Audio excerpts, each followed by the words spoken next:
friends, welcome back to another Grabbing Life by the Balls video. In this video, we'll be talking about self-sabotage, what that looks like, how it affects our internal dialogue, and something that you can do in order to tackle that and heal. Although it's easy to see self-sabotage in someone else, like when someone's actively ruining their relationship or purposely putting themselves in a position to not succeed, it's the hardest to see in ourselves. I consciously understand why people self-sabotage, and I know I do it, I know that other people do it, but it didn't really seem to make a difference, like being able to consciously understand that I self-sabotage. The only time when things started to change was when I started practicing listening to this voice and trying to understand what it's trying to tell me. I consciously and logically understand why people self-sabotage and why I self-sabotage, but it was really hard to understand and see how it manifested in my life. So here are some of the ways that I see it showing up in my life. I'm gonna give you some examples in how self-sabotaging can show up in your life. I've talked before about being a perfectionist on this channel, and you guys should hear the internal dialogue that I say to myself. It is so hard and so debilitating. I am constantly thinking about ways to optimize my life. I'm constantly making these plans and trying to figure out the steps that I can take in order to do something without actually going and just doing it, which ties to the perfectionist mindset. And when things go wrong, I flip out. I also get extremely agitated when something as planned doesn't go the way that I want it to. I used to make a schedule and not even follow it. I would procrastinate things that I've done 100 times before, and I just really didn't know what was wrong with me. I couldn't understand what was this invisible force that was kind of holding me back from doing the things that I wanted to achieve. And like many people, I find myself wanting to watch TV repeatedly and to doom scroll. And I'm going to talk about this in my next video, but there is a part of me that's my nervous system that is just frozen and I can't do anything about it, and it just frustrates me to no end. But there is a part that leads me to feel frozen in my nervous system. If you want to learn more about the nervous system and how it can affect you on a day-to-day basis, make sure to subscribe because that's the topic for the next video. Eventually though, I started to listen more carefully to my internal dialogue and listen to what I was saying to myself. And you would be very surprised that when you start listening, you could hear all the voices that are kind of humming and playing in the background.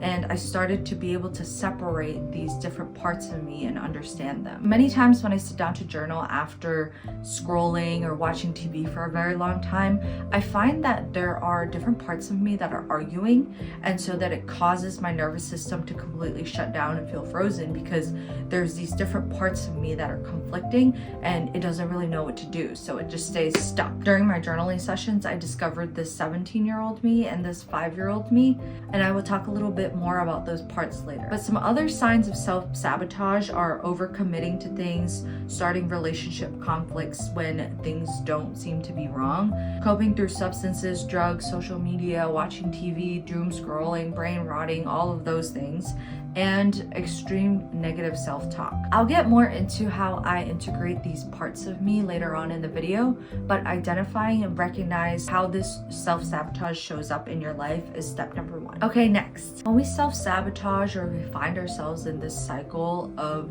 wanting to just like screw everything and destroy our life and basically stop trying for our goals, there's a lot of shame and a lot of feeling like, oh, we're so stupid, we messed up, like how could we have messed up? And for me, this feeling of shame and stupidity is, I mean, they're two different things, but it just feels so visceral in my body that all I want to do is run away from that feeling. I want to shut down and go watch TV so I don't feel this feeling. And it just feels so strong, like it has a chokehold on me. And most of the time, I've found that throughout my entire life, I've been avoiding really understanding what this feeling is trying to tell me. And during these times when I'm watching TV or just trying to distract myself from these feelings, I find myself just ruminating on this one scene over and over and over again. And I know that you do that, and I know many people out there do that because I've seen so much content about how people just play the same thing over and over again from like 10 years ago there is a reason for that. We get ourselves stuck in this loop or this cycle where we do something wrong and then we feel this shame and feeling stupid and feeling embarrassed, and then we run away from those feelings and we do things to basically not feel them, and then we'll do the same mistake again, and then we end up feeling those feelings, end up running away from it, and you guys get the gist. So it's a cycle that we get stuck in, and it's a loop that we get stuck in. It really keeps us from being able to live our lives. It keeps us from being able to achieve our goals and to move forward in life. So ask yourself these questions. Have you ever done something that made you feel so insanely stupid and insanely shameful of what you did that you just avoid it altogether forever? For me, a lot of the times this shows up in my finances, but I also feel like it shows up in different parts of my life. I think some parts are better than others in the way that I react and the way that I feel, but I have so much shame and I feel so stupid when it comes to my finances because I was raised with around financial anxiety. And about a year and a half ago, when I decided to move to California, I didn't secure a job. And I thought that I would be able to move there and I would be able to interview better and I could use my savings and I could just, eventually get a job and start paying my rent that way. But then a couple months went by and I wasn't able to secure a job and I ended up racking up a bunch of credit card debt, and I felt so stupid and so ashamed of myself because I was thinking like, you should have known better. Like, why did you do something so stupid? And why did you think that it was a good idea to move across the country without a job offer? So all these like voices, these different parts of me were like basically screaming at me and telling me like, wow, you're so dumb. And those voices really just made me continue to self-sabotage because I would continue to like not look for a job. I had periods of times where I just felt so ashamed and so worthless and so stupid where I didn't even want to go and interview, or I didn't want to go and submit my resume because I was like, what's the point? What's the point? Like, I was so stupid. Like, and I would hear myself berate myself over and over again because I'm just thinking, I should have known better. I should have known better. I should have known better. Eventually though, through the exercise that I will talk about at the end of this video, I was able to get myself to face those finances. I was able to get myself to pay off these cards and also just learn to take more control of my finances in general. Even though this was my first time with like serious credit card debt, I think it was such a lesson for me to learn that like finances is also something that I can learn to take control of.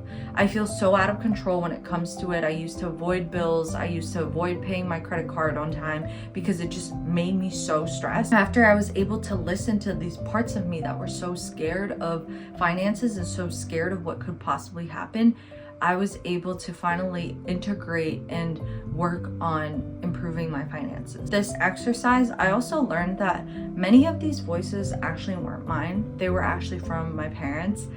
Surprise! Everything's from our lovely childhood. I guess that in a certain way, I really learned that I've adopted so many voices from my parents that I knew consciously were not right, but somehow, like because we're children, we just absorb everything that our parents say, and eventually what was used to be their voice, it used to be my dad's voice, it would be like a deep 40-year-old voice, is now my voice. It would be the age in which I eventually adopted that voice. So sometimes it's like my 17-year-old voice, sometimes it's my 10-year-old voice. So it really just depends on what was going on at that time in my life, but whenever I do this exercise, I picture a certain age. So what can we do about this? I hate when I watch videos and it just tells me what my problem is and it doesn't give me like a potential solution to try, because then I'm like, oh, okay, cool. Like, I know what my problem is. I have a lot of problems, but how do I change that? How do I change my life? So here is an exercise that I took from Internal Family Systems. It's based off of IFS. You're gonna take out a piece of paper and draw out the part of you. For me, I like to draw it in like 1/4 of the corner because you're gonna need the rest of the page, probably the back or maybe some other pages, but start with one sheet of paper. And I really want you to get into this. Like, it's really important to visualize this part of you. It's really important to understand and see her or him or they. And so I want you to ask yourself, like, how old are they? Are they wearing something in particular that reminds you of a certain memory? What is their body language like? What facial expressions are they making? What are some phrases that you associate with this part of you? What do they say often? What are some items that also, kind of relate to this part of you? Draw out those facial expressions. And I am not an artist, like absolutely not. I think I'm more artistic in other ways, but I'm not that good at drawing. And so I just draw stick figures with me in a dress, and sometimes my hair will be in pigtails, sometimes it'll be long. It depends on my age and how I picture myself. And then I'll draw like facial expressions. Like if I'm crying, then I'll have like one tear on the face. If I'm angry, I'll just draw like the two little lines. So you really don't have to be artistic to do this, but the goal is to be able to visualize yourself and kind of put it on paper and really see that part of you. Now that you've drawn this part out, this part that is berating you and saying mean things, you let them talk. You write down everything that comes to your head in which this part is saying, whatever's coming out of their mouth. And I know it's scary. It's going to be such a scary thing. You're going to get your feelings hurt. You're going to be like, holy shit, why do I talk to myself this way? But just let them say whatever. It could be the most vulgar thing. It could be the meanest thing. But I really want you to just let it out. Let them say what they need to say. Your goal is to give space to this part. Let them rant and say whatever that they want. I don't care if it's multiple pages, which is why I said you might need multiple pages before this.